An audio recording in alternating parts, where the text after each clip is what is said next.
अस्सलामुअलैकुम व्यूअर्स, मैं हूं समीना पाशा। उम्मीद है आप लोग खैरियत से होंगे। व्यूअर्स, आज के व्लॉग में आपको बताऊंगी मैं कि क्या जनरल फैज हमीद को गिरफ्तार कर लिया गया है, और गिरफ्तार कर लिया गया है तो किस इल्जाम में ऐसा हो रहा है। और दूसरा आपको ये बताएंगे कि एक अहम इस्तीफे की बाज़गश्त थी कि जनाब एक बड़ा इस्तीफा आ रहा है, तो वो इस्तीफा किस ओहदेदार का आ रहा है और क्यों आ रहा है, ये भी इसी व्लॉग में आपको बताएंगे। लेकिन उससे पहले आपसे रिक्वेस्ट है कि चैनल को कर लें सब्सक्राइब और वीडियो को लाइक और शेयर भी करें, और अपने दोस्तों, रिश्तेदारों और अहबाब में इस चैनल से मुतालिक बताएं भी। फिर सूरत हाल ये है कि जनरल फैज हमीद साहब, जो कि मुसलसल खबरों में तो हैं साबिक DGISI, लेकिन उस तरह खैर नहीं है जैसे जनरल बाजवा साहब थे, क्योंकि जनरल बाजवा साहब तो बाकायदा जिसको कहते हैं ना अपना नैरेटिव मीडिया में लेके आ रहे हैं, कभी किसी से कॉलम लिखवा के, कभी किसी को कॉल करके, कभी किसी को इंटरव्यू दे के, कभी किसी तरह और कभी किसी तरह। लेकिन जनरल फैज हमीद साहब ने बहरहाल किसी हद तक गोशा नशीनी इख्तियार की हुई थी, और वो कोशिश कर रहे हैं कि वो ना उस तरह से खबरों में आए। लेकिन बहरहाल जिस तरह से PTI इस वक्त जनरल बाजवा साहब को खबरों में लाए हुए है, इसी तरह PMLN भी जनरल फैज हमीद को भूलने नहीं दे रही और उन्हें भी गुमनामी में जाने नहीं दे रही। और इस वक्त पूरा जिसको कहते हैं ना अटैक रखा हुआ है PMLN और खास तौर पर मरियम नवाज साहिबा ने, जो कि हर स्पीच में, हर तकरीर में, हर इंटरव्यू में फैज हमीद साहब का नाम लेना और उनके काम का जिक्र करना भूलती नहीं है। तो बहरहाल वो अब मुस्तकिल अटैक किए हुए हैं कि जनाब ये फैज हमीद साहब ने PMLN को बड़ा टारगेट किए रखा, और बहुत सारी कार्रवाइयां और इमरान खान साहब की सहूलतकारी, ये सब इल्जामात जो है वो फैज हमीद साहब पे लगते जा रहे हैं। लेकिन पिछले 2-3 दिनों से एक खबर मीडिया पे सर्कुलेट कर रही थी, और वो ये कि जनाब जनरल फैज हमीद साहब को गिरफ्तार कर लिया गया। और ये भी कुछ लोग खबर दे रहे थे कि शायद उन्हें बाकायदा अगर गिरफ्तार नहीं भी किया गया तो उनको नजरबंद कर दिया गया उनके घर के अंदर ही। तो इस सिलसिले में मैं आपको क्लैरिटी से बताना चाहती हूँ कि कोई इसकी तस्दीक नहीं हो सकी, जनरल फैज हमीद साहब को गिरफ्तार नहीं किया गया है। बल्कि अगर यूं कहा जाए कि एक कोई प्रॉपर इन्वेस्टिगेशन भी उनके अगेंस्ट शुरू नहीं हुई है, और ना ही कोई उनके खिलाफ मुकदमा दर्ज हुआ है, कोई ऐसी चीज हुई नहीं। तो इसलिए उनकी कोई गिरफ्तारी का जो भी ये खबरों का मामला था उसमें कोई सदाकत बजाय नजर नहीं आती है। जनरल फैज हमीद साहब जो हैं उनका नाम जरूर आ रहा था एक दो मामलात में, जैसे कि ऑडियो लीक स्कैंडल, जो कि प्राइम मिनिस्टर साहब के हाउस से, वजीर आजम हाउस से जो ऑडियोज ना सिर्फ ये टैप हुई बल्कि लीक हुई, उस सारे मामले में भी उनका नाम आ रहा था। फिर जनरल बाजवा साहब के हवाले से भी उन्होंने कुछ इंकशाफात किए, बल्कि उन्होंने नहीं किए, उनके तवस्सुत से लोगों ने किए कि जनाब जनरल बाजवा साहब की भी बहुत ही कोई मुतनाज़ किस्म की वीडियोस जो हैं वो जनरल फैज के पास हैं और भी बड़े लोगों की हैं। तो कुछ 2-3 अहम मामलात में जनरल फैज का नाम बहरहाल आ रहा था, और कुछ लोगों का ये भी ख्याल था कि कोई इंटरनल इसके ऊपर जो है फौज के अंदर इंटरनली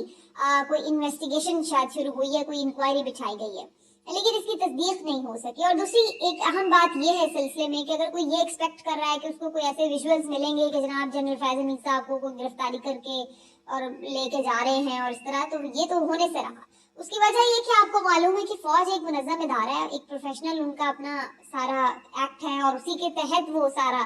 कार्रवाई करते हैं। और उनके ऊपर भी अगर किसी किस्म के भी उनके इदारे में मसले मसाइल हो, कोई किसी का कोर्ट मार्शल हो या किसी की कोई इंक्वायरी हो, तो उनका अपना तरीक़ाकार है और वो उसी तरीक़ाकार को फॉलो करते हैं। उसमें बाहर के किसी इदारे की भी कोई आप कह लें कि मुदाखलत नहीं होती उस तरह से, और ना ही उनके तमाम तर इन्वेस्टिगेशन प्रोसेस से किसी को कोई एक्सेस मिलती है। तो ज्यादा से ज्यादा ये होता है कि सारी कार्रवाई हो जाती है तो आपको कोई खबर जारी कर दी जाती है ISPR के थ्रू कि जी ये कार्रवाई हुई थी और इसके ऊपर ये सजा जो है वो किसी के ऊपर डाली गई है। लेकिन इसके अलावा कोई क्या उसके केस में, जैसे यहाँ हमारे यहाँ तो होता है ना कि जी पूरा एक टिक्कर चल रहा है, लम्हा बलम्हा खबर हो रही है, जी ये रिमार्क्स दे दिए, जज ने खांसी कर दी, जज आके बैठ गए, जज खड़े हो गए, तो वो वाली सूरत हाल तो फौज के उसमें जो आप कह लें कि सारा ये प्रोसेस है इंक्वायरी का या जो भी, उसमें तो इस तरह का है नहीं चक्कर। तो इसलिए बहरहाल चूंकि वो बिल्कुल एक इंडिपेंडेंट से उनकी इंक्वायरी है, जिससे कोई उस तरह से आप इन्वेस्टिगेशन का मवाद भी हासिल नहीं शायद कर पाते, तो ये सारी कयास आराइयां हैं जो अक्सर लोग कर रहे हैं। लेकिन बहरहाल अभी तक ना तो उनकी कोई गिरफ्तारी हुई है और ना ही उन्हें नजरबंद किया गया, और वो खुद अपने तौर पर कोई मौक़िफ़ भी नहीं देना चाहते मीडिया पर, ना ही नहीं उन्होंने कोई दिया है। तो अगर कोई उनके तवस्सुत से ही बात कर रहा है कि जी उन्होंने ये कोई मौक़िफ़ दिया है, तो वो भी कोई उसमें सदाकत नहीं है। अब आ जाते हैं जी इस्तीफा किसका आ रहा है। یہ بھی خبریں بڑی 2-3 دن سے گردش کر رہی تھی کہ کوئی بڑا استعفیٰ جو ہے وہ پائپ لائن میں ہے، استعفیٰ آنے والا ہے. بہت سارے لوگ قیاس رائیاں کر رہے تھے کہ شاید کوئی ملک کو چونکہ ڈیفالٹ کی صورتحال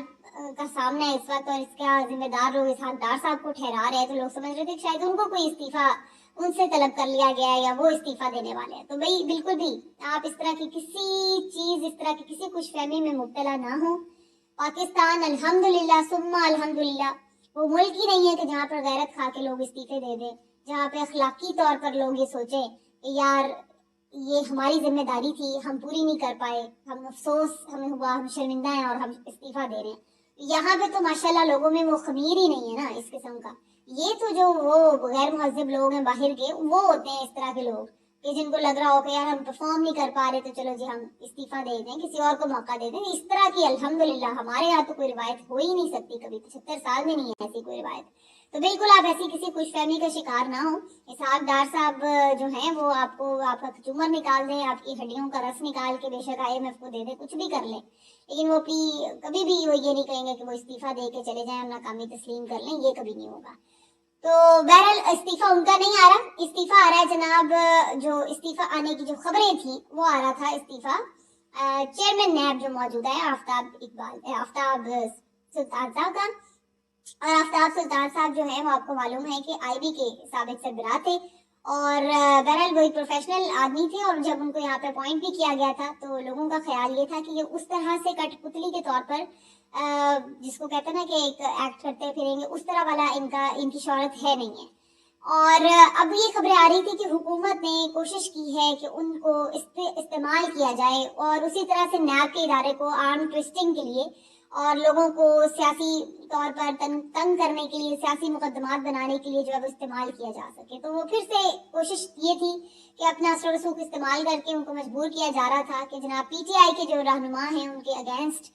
مقدمات جو ہے وہ بنائے جائیں اور ان کو جو ہے وہ گرفتاریاں ڈالی جائیں اور وغیرہ وغیرہ کاروائیاں انتقامی ان کے خلاف کی جائیں. لیکن ابھی تک کی خبریں یہی ہیں کہ جو آفتاب سلطان صاحب ہیں انہوں نے اس پہ ریزسٹ کیا ہے اور وہ اس معاملے پہ خوش بھی نہیں ہیں اور انہوں نے